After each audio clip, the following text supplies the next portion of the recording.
What's up, guys? This is Cody from Fantasizing, where we talk all things fantasy football. Today I'm kicking off a new series called Who Should I Draft? In this series, we're going to be looking at guys with similar ADPs that you can probably get in the same round and determining who you should select. For this first video, we're going to be looking at Nick Chubb and Josh Jacobs.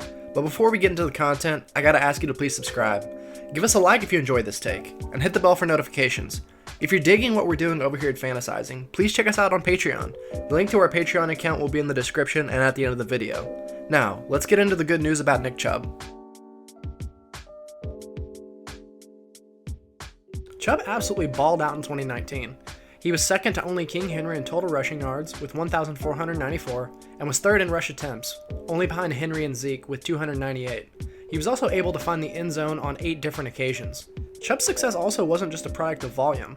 He averaged 5 yards per carry and was tied with Aaron Jones for the most broken tackles on rush attempts. Chubb was also ranked 4th in elusive rating in 2019 according to Pro Football Focus. He also torched some of the best defenses in football last season, rushing for 165 yards and 3 scores against Baltimore, 131 yards on the ground against New England, and 116 rushing yards against Buffalo. Chubb set himself apart in 2019 and put the whole league on notice. Another bit of good news for Nick Chubb is the addition of Kevin Stefanski as the head coach of the Browns. Last year, Stefanski was the offensive coordinator for the Vikings, and the Vikings ran the ball 476 times, which was the 4th most in the NFL.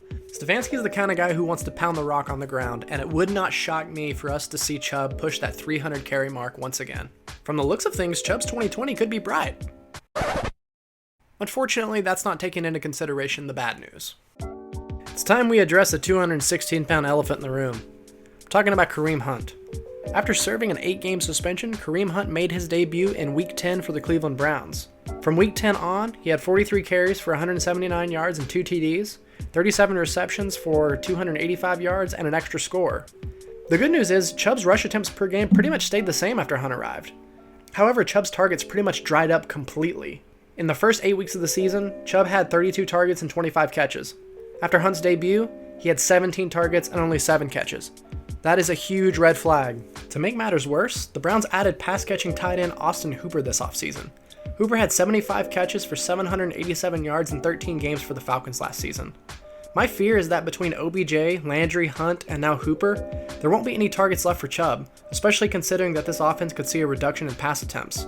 It appears that there are too many weapons on this Brown squad for Chubb to be anything more than a productive rusher. Chubb's definitely a good value in the second round, but I'm still not convinced that he's the guy I'm going to take. Let's hear the good news and bad news on Josh Jacobs.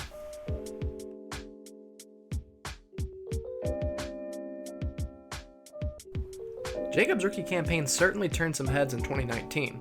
In 13 games, he had 1,150 yards on 242 carries and 7 TDs. He averaged 4.8 yards per carry on almost 19 attempts per game.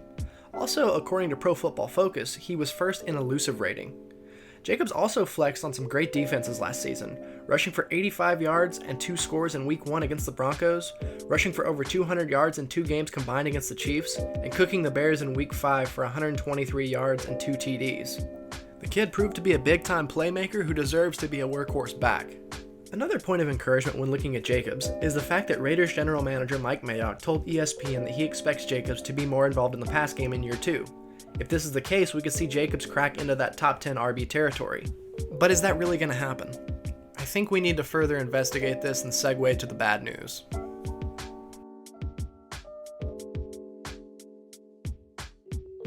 Much like Chubb, the bad news for Jacobs is his involvement in the pass attack. Jacobs only had 20 catches on 27 targets last season.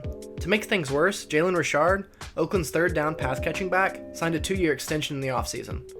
Richard saw 43 targets last season and hauled in 36 of them.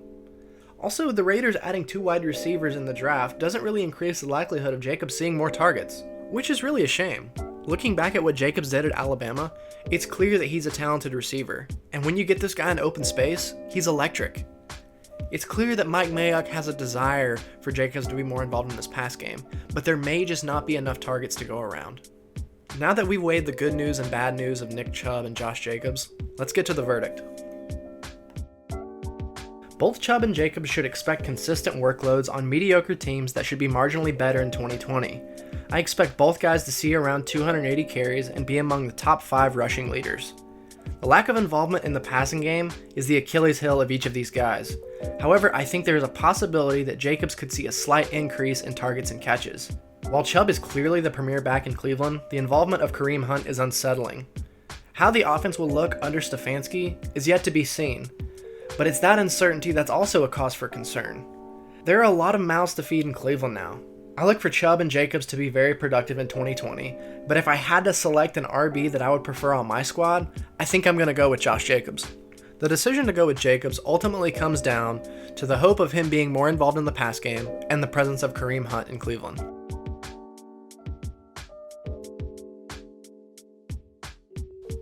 Hey guys, Alex here, editor-at-large at Fantasizing, where we of course talk all things fantasy football. As Cody was researching Chubb or Jacobs, who to choose, who should you draft, he reached out to all of us involved in Fantasizing. Myself, Zach, Nate, and Micah. And surprisingly, on the first installment of this new series, we all came to the unanimous decision that we thought Jacobs was the better fit.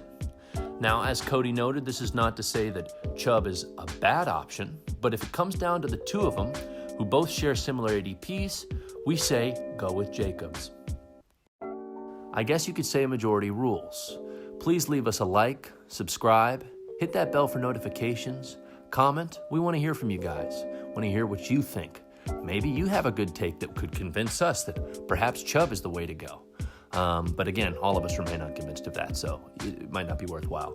Nevertheless, like, subscribe, comment, and if you really, really want to support us, check us out on Patreon. That's patreon.com/fantasizingfootball. Take care.